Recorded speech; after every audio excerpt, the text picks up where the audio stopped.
Selanjutnya adalah materi manajemen pendidikan. Nah, pengertian manajemen pendidikan berasal dari bahasa lain yaitu minus yang berarti tangan dan agraria yang berarti melakukan. Kata-kata itu digabung menjadi kata kerja manajer yang artinya menangani. Manajer diterjemahkan ke dalam bahasa Inggris yaitu dalam bentuk kerja to manage dengan kata benda manajemen. Manajer untuk orang yang melakukan kegiatan manajemen. Akhirnya diterjemahkan ke dalam bahasa Indonesia menjadi manajemen atau pengelolaan. Nah, selanjutnya adalah pengertian manajemen pendidikan. Manajemen pendidikan merupakan salah satu cabang ilmu sosial. Pada intinya adalah mempelajari tentang perilaku manusia yang kegiatannya sebagai subjek dan objek. Secara filosofis, perilaku manusia terbentuk oleh interaksi antar manusia, iklim organisasi, dan sistem. Ketika interaksi tersebut baik secara sendiri-sendiri maupun bersama-sama saling berinteraksi pula dengan lingkungan eksternalnya. Dan selanjutnya adalah tujuan manajemen pendidikan. Yang pertama adalah efisien dalam menggunakan sumber daya. Dengan mempelajari manajemen pendidikan dengan baik, diharapkan seorang dapat mengelola sumber daya secara efisien, misalnya sumber daya yang berupa pembiayaan, waktu, dan lain sebagainya. Nah, yang selanjutnya adalah efektif dalam pencapaian tujuan.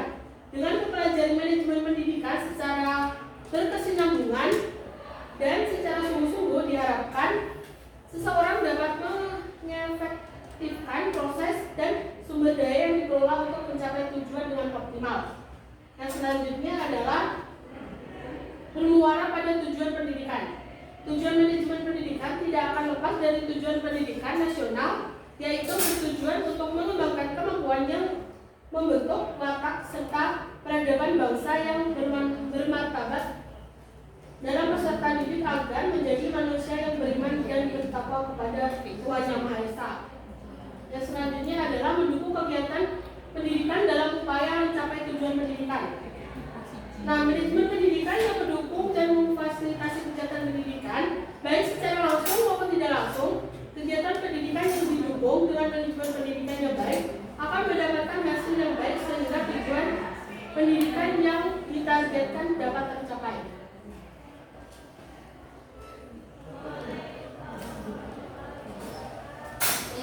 Selanjutnya saya akan menjelaskan mengenai manfaat manajemen pendidikan. Yang pertama adalah menciptakan suasana belajar yang bermutu dan menyenangkan, dan yang lebih penting lagi adalah dapat menciptakan peserta didik belajar cara belajar, learning how to learn, yang terbaik bagi dirinya. Selanjutnya yaitu meningkatkan kompetensi manajemen pendidikan bagi pendidik sehingga lebih profesional. Lalu yang ketiga adalah menghemat sumber daya dengan hasil memuaskan. Selanjutnya yaitu fungsi manajemen pendidikan. Pada umumnya ada 4 fungsi manajemen yang banyak dikenal masyarakat, yaitu fungsi perencanaan atau planning, fungsi pengorganisasian atau organizing, fungsi pelaksanaan actuating, fungsi pengendalian controlling, lalu fungsi staffing atau pembentukan staff.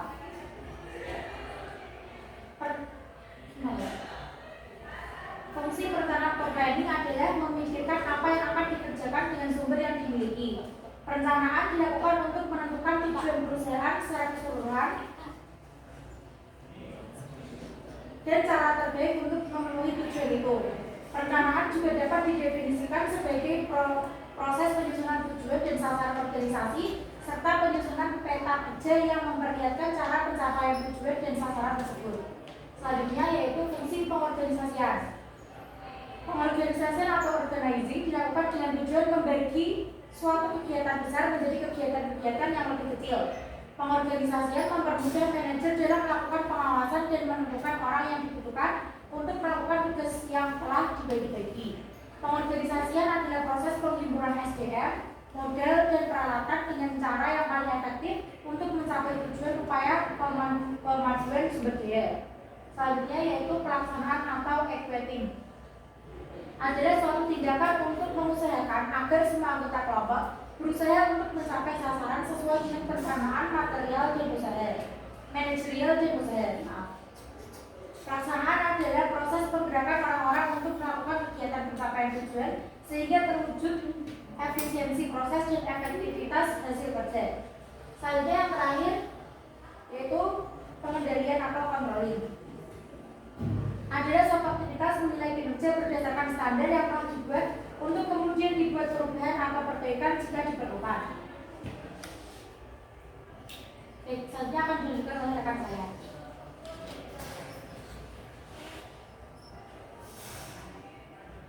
Sebelumnya saya ingin menjelaskan mengenai penerapan prinsip manajemen pendidikan.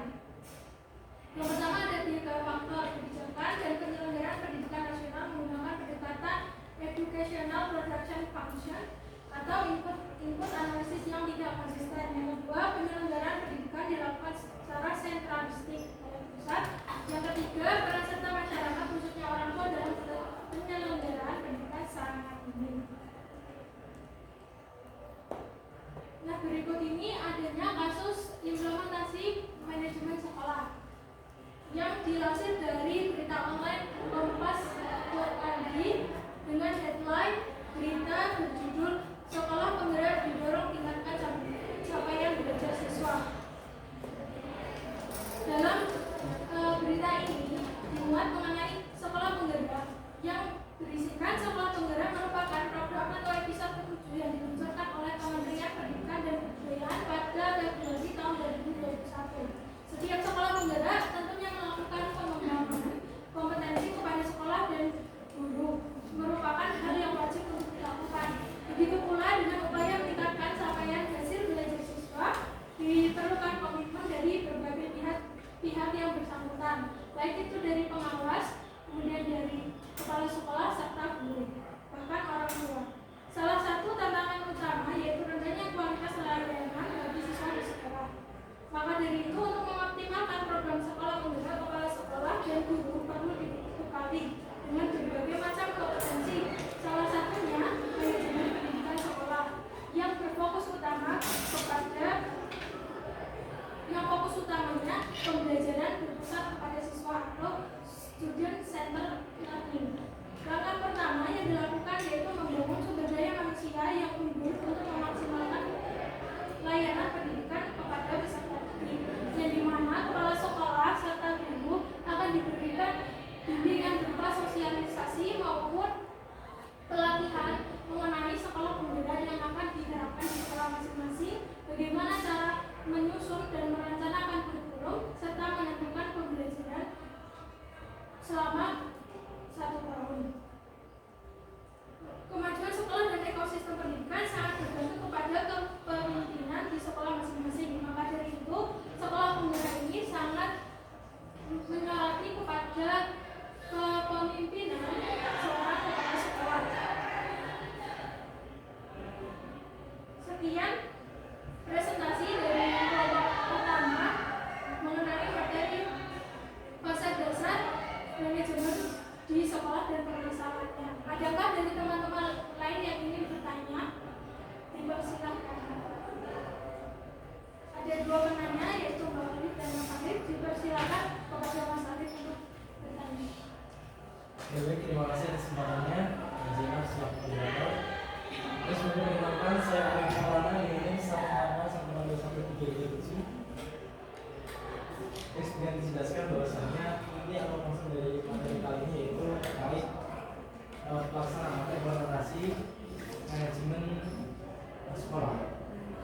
Yang saya tanyakan adalah bagaimana suatu sekolah atau lembaga pendidikan dapat dikatakan berhasil dalam menerapkan manajemen pendidikan. Terima kasih. Terima kasih Mas Arif atas pertanyaannya. Pertanyaannya akan kami tampung terlebih dahulu. Kemudian silakan kepada Pak Arif.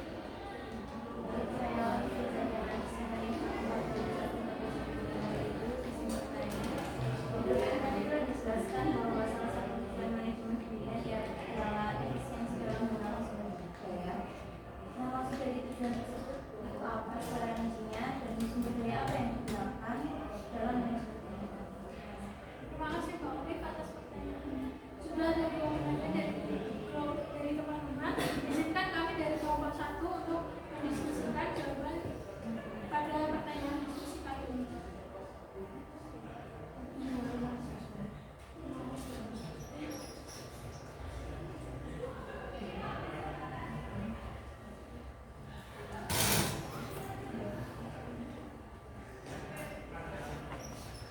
Oke, saya akan menjawab pertanyaan dari Mas Arif, yaitu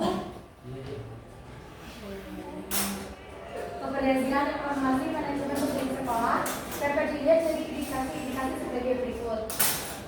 Yang pertama yaitu orientasi ke arah efektivitas proses pembelajaran tercermin dalam apresiasi guru terhadap pengembangan kurikulum dan indikasinya kreativitas guru dalam aplikasi model pembelajaran dan teknologi pembelajaran.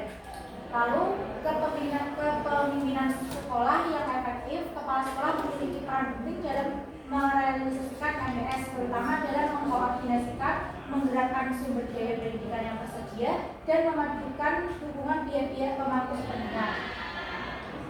Selanjutnya yaitu pengelolaan tenaga pendidik dan kependidikan secara berdaya guna, mengingat guru merupakan salah satu faktor dominan dalam pencapaian keberhasilan pendidikan di sekolah. Selanjutnya yaitu sekolah memiliki budaya mutu, yaitu kebutuhan untuk melakukan perbaikan secara berkelanjutan. Kolaborasi menjadi dasar pengambilan keputusan dan perbaikan proses pembelajaran. Personil sekolah merasa memiliki sekolah. Selanjutnya yaitu sekolah memiliki kemandirian, artinya sekolah mampu mengambil keputusan untuk melakukan perbaikan tanpa dipengaruhi oleh pihak luar yang tidak mengetahui masalah dan kebutuhan sekolah. Selanjutnya yaitu partisipasi warga sekolah dan masyarakat tinggi. Dengan suatu asumsi bahwa makin tinggi tingkat partisipasi, makin besar pula tanggung jawab dan rasa memiliki terhadap sekolah. Selanjutnya yang ketujuh yaitu sekolah semakin transparan. Keterbukaan ditunjukkan kepada masyarakat dalam pengambilan putusan, penggunaan uang, tercapaian program sekolah. Selanjutnya yaitu sekolah responsif terhadap kebutuhan. Maknanya sekolah tanggap terhadap aspirasi yang muncul bagi peningkatan mutu, bahkan sekolah mampu menyesuaikan terhadap perubahan dan dinamika yang terjadi pada masa kini dan masa mendatang. Selanjutnya yaitu sekolah mempunyai akuntabilitas, yaitu pertanggungjawaban pihak sekolah terhadap pencapaian program yang telah dilaksanakan kepada pemerintah dan utamanya kepada masyarakat selaku pemangku kepentingan. Yang terakhir yaitu kepuasan warga sekolah. Kepuasan atau satisfaction dapat dicapai apabila warga sekolah diberi kewenangan, tanggung jawab dan kepercayaan untuk melaksanakan tugas-tugas sekolah. Bagaimana Mas Arif, apakah setuju ini? Baik, terima kasih. Kemudian sejauh ini apakah pelaksanaan manajemen sekolah sudah berjalan? Bagaimana menurut pandangan dari kelompok pertama? Saya bisa menjawab pertanyaan lanjutan dari Mas Arif mengenai penerapan manajemen pendidikan di setiap sekolah. Itu tergantung bagaimana kerjasama dari kepala sekolah serta guru dalam merencanakan manajemen di sekolah, baik itu dari kurikulum, dari kesiswaan, dari prasarana dan sarana, serta dari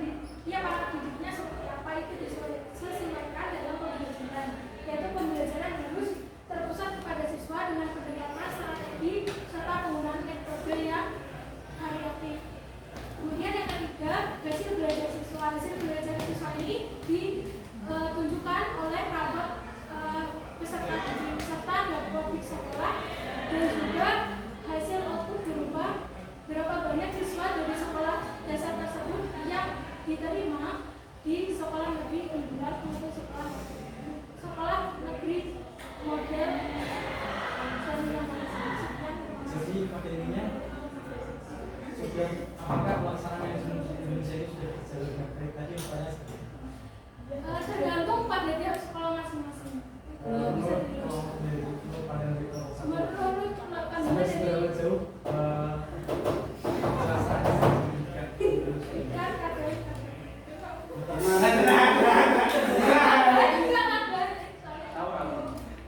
Gini, kan minat Kalau juga. mau dibuktikan lagi. Coba jadi dulu. Aku main nambah. Oke,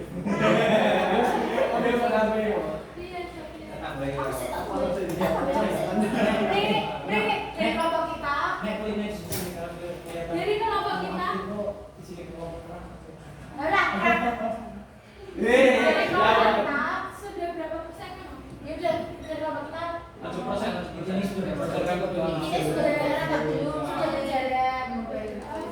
Mungkin dari teman-teman ada yang ingin menyampaikan pendapatnya. Untuk membantu kelompok kami.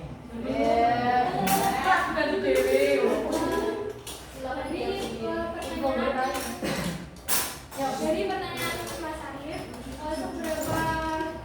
seberapa jauhkah pelaksanaan dari manajemen pendidikan di sekolah?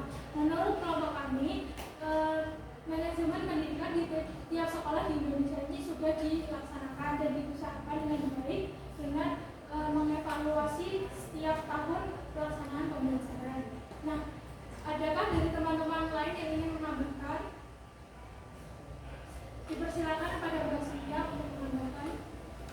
Baik, terima kasih atas waktunya. Saya Sintia Windardi dengan 14014211313 di sini menambahkan jawaban dari kelompok 1 mengenai pertanyaan Mas Arif.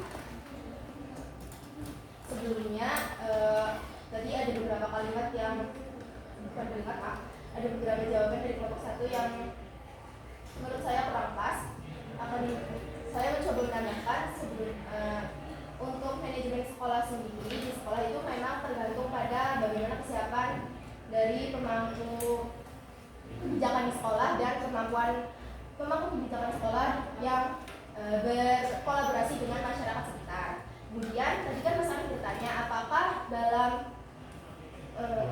pelaksanaannya itu sudah terlaksana dengan baik atau belum. Menurut saya itu sudah terlaksana, tapi memang belum baik, belum maksimal seperti yang seharusnya. Jadi masih ada beberapa sekolah yang memang belum bisa melaksanakan manajemen pendidikan di sekolah dengan baik, dan ada beberapa sekolah yang memang belum bisa melaksanakan manajemen pendidikan sesuai yang diarahkan. Kemudian hal tersebut tercermin dari di beberapa sekolah memang hasil dari belajar siswa memang tinggi karena manajemen pendidikan mereka baik. Akan tetapi di beberapa sekolah hasil belajar siswa itu masih rendah. Itu membuktikan bahwa manajemen pendidikan di sekolah di Indonesia sudah dilakukan namun belum sempurna seperti itu.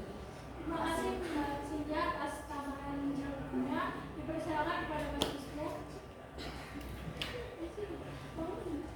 Oke, izin menambahkan sedikit ya. Mungkin secara garis besar sudah ditambahkan Mbak Sintia terkait pertanyaan Mas Ray tadi, seberapa jauhkah manajemen pendidikan yang ada di negara kita Indonesia sudah berjalan. Nah, itu memang tergantung skala masing-masing. Ada yang sudah menjalankan dengan baik, dengan maksimal, dan ada juga beberapa sekolah yang tentu belum bisa menjalankan dengan maksimal atau bahkan tidak menjalankan manajemen pendidikan itu sama sekali. Nah, kita sebut saja oknum ya untuk yang tidak menjalankan aturan manajemen pendidikan dulu. Nah, untuk terkait apa tadi? Fungsi bagaimana fungsi manajemen pendidikan sekolah itu berjalan dengan lancar bisa dilihat dari PPT Nah, yang fungsi tujuan.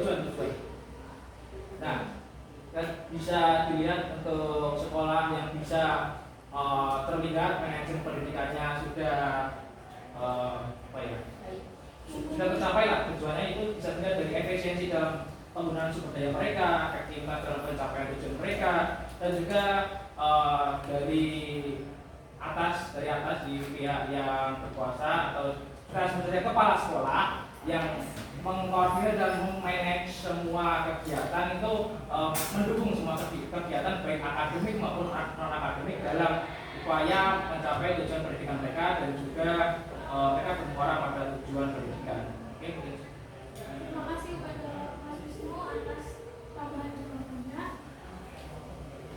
Pertanyaan untuk Mbak Ima, ada pertanyaan.